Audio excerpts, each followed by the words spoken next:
Bison Football family, here we are again with another Bison Breakdown. Coach London, Mrs. Hoy. Miss, how would you prefer to be referred to? Miss Hoy. That's fair. That's fair. Not yet. We'll save it for later. I'm trying to, long down the line. She wants to get a bag, and we want to get a W after a nice bye week. Plenty of time for the players and coaches to recover, getting ready for another matchup against NC Central. This is going to be good for you, Coach. We're looking forward to seeing what you got. How has practice been these past couple of days, knowing that you had the week of freedom, per se, with the bye week? It's been put to good use. We were able to get some guys healed that have not played in the last couple games. So we have several defensive backs back. We got a defensive lineman, true freshman that started at the beginning of the year. He's back. So it allowed us to get guys back in position that can help us win on all phases. It allowed us to look at our schemes and kind of evaluate, self-scout ourselves, and then also prepare for NC Central. So it's a good football team. They had a tough loss against FAMU this past weekend, but they're a team that's been MEAC champs. They've been a perennial power in the MEAC over the years. They're going through a rough spot right now, but we want to make sure we continue that rough spot as we travel on the road down to their place. You're going to supposed to get some national exposure with this game as well. It's going to be a 2 o'clock kickoff on ESPN3. Are the players aware that they're going to have this many eyeballs on them for this particular matchup?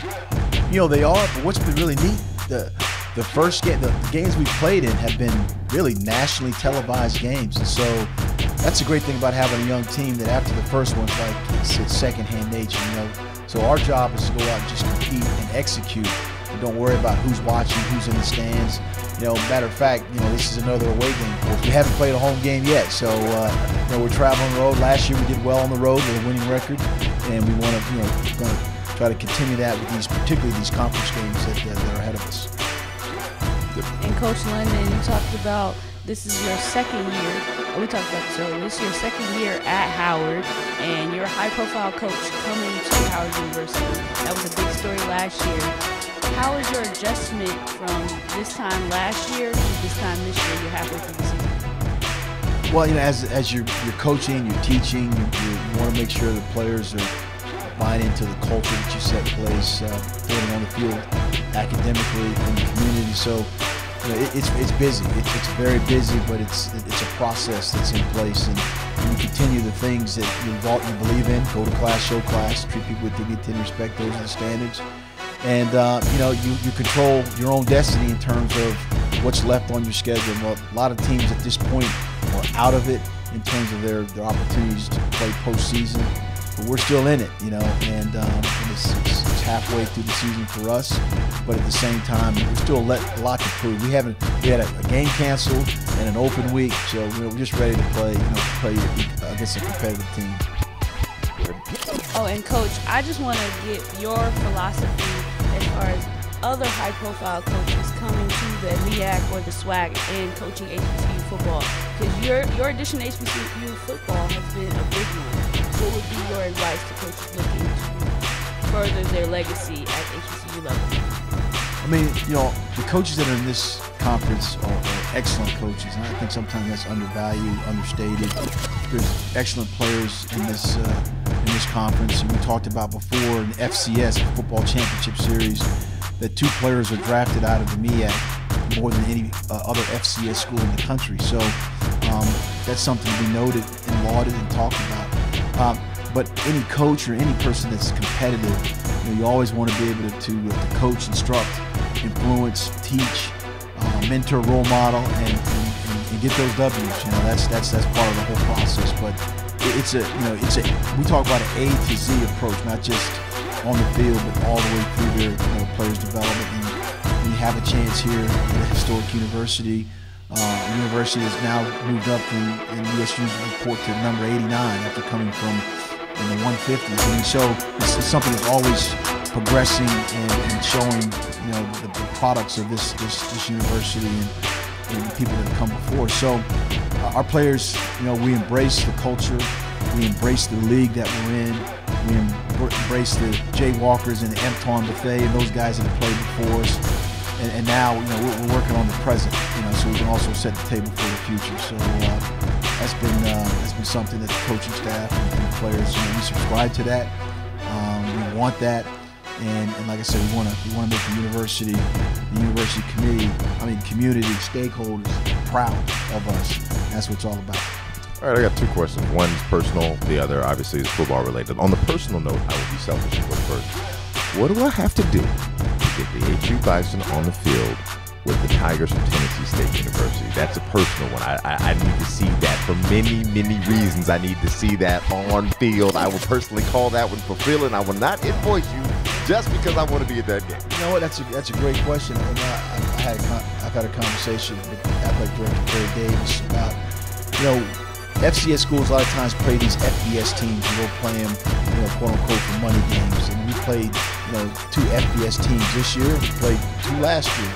I would like to play in a classic. I'd like to go play somewhere, against a team from the SWAC or from wherever, and play in Atlanta, in Texas, wherever there is, and like we just did with the classic in Indianapolis.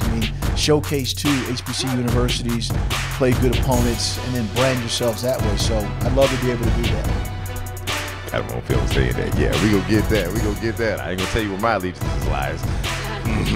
Tiger till I die. Anyway, follow-up question. Looking at the scouting report, North Carolina Central. Give me a couple of players that you guys have definitely kind of had to keep your eye on this week during preparation.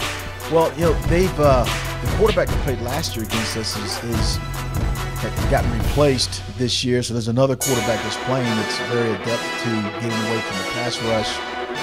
He does a great job with his arm as well. So, they're still the same schematically, but the quarterback changes for them. Defense, they got some players that they're up the field, hard chargers. They come after you. And so our ability to protect our quarterback is going to be critical. But we want to see if we can get the matchups on the perimeter, our receivers against their defensive backs. I think that's something that we can do with Jaquez Ezra and Kyle Anthony, who are tops in the MEAC in terms of catches per yards and number of catches. So, and then just try to play hard defense and make sure we surround their quarterback. Like I said, he's done a good job of escaping the pocket. Last year, we were here at Howard. We were in position to win the game, and young Kalen Newton scored that close to a touchdown and got up, did the John Cena, you can't see me. So we got 15 yards on that. They did a great job defensively, and then we kicked the field goal. We missed it. We missed the field goal. So it goes down to those critical moments again to controlling your own destiny, and we look to play a much better game, a more controlled game, to give us an opportunity to win. Tiffany asked you about your maturation process within this program over the past few years, and you just mentioned Caleb. Now, I would kind of want to mimic what Tiffany asked you. What has been your assessment about his maturation process in comparison to this point last season? He relied a lot on his athletic ability and skills. I think his football IQ has improved in terms of who's your primary read, who you go to if that guy's covered. Early on, that wasn't evident because we had 8 turnovers in our first couple of games. But the last game we played and in the practices that we've had, he's made more of a conscious decision of what to do with the ball. If you're in traffic, don't throw the ball. It's okay sometimes to throw the ball away. So you see elements of that. He calls protections at the line of scrimmage. And the biggest thing is he hangs out with our offensive linemen after practice. That's huge because he'll take him out to dinner. I guess he has pockets like that he can do that. You got to protect the big boys. You got to protect. Oh yeah, he does a great job of doing that. Coach, you talked about that missed field goal last year against NCCU. I know that we talked about special teams a lot. That's been the Bison's biggest pickup, I think, as of late. I know you have been putting a big emphasis on trying to progress past the pass as far as our special teams errors and moving forward. What is the importance of having different lineups at that, like field goal kicker, kickoff kicker, punt return kicker, and then as well as just making sure that you can do your coverages correctly and kickoff kicker? Everything is competitive. Every position is you have to compete for it. So we talk about the open week. We had basically competition for each position. There's going to be changes in who's running down on kickoff, changes who's going to be punting. And the special teams element, it's a one play and you're out, in terms of that situation. So, who we take on this trip are guys that are going to be guys that have competed during the weeks of practice that we've had. to say, you know what, I'm the best player at this position. And I think a lot of our players have taken a lot of pride in that. You might not see a guy in the depth in terms of offense, defense, but a guy that's taking pride in running down on kickoff, being on the punt team, on the punt return team. And we wanted to find who those guys are and celebrate their success on the field, and therefore help us be a better football team. And I was talking to Coach Marion, and I was telling him that it seemed that the Bison as a whole, the go-go offense, does better when they do a trick play on the first play or throw it deep. So Secret. Okay, we'll move past I like that. Where did Jermichael Jones come from? Where did he come from? Well, he came. He's a Maryland native. He's a quarterback in high school. But I tell you what, you talk about a get the ball in his hands kind of guy. He's that kind of young man. And he's selfless. He'll play anywhere. He's a four-phase special teams guy. He's returning for our kickoffs. If you look at the game against Jaquez Ezra was #1 in total yardage. He was #2. So here's a real coaching thing. Get him the ball more, man, to help us out. We're definitely going to get you some more eyeballs on this game as well. Remember, 2 o'clock kickoff, ESPN 3, HU versus North Carolina Central. This is going to be a good matchup. Coach, thank you for your time. Miss Tiffany Hoyt, miss. I don't know. Get it back. Yeah, money back. Yeah, collect that. Get the checks. You're getting bags.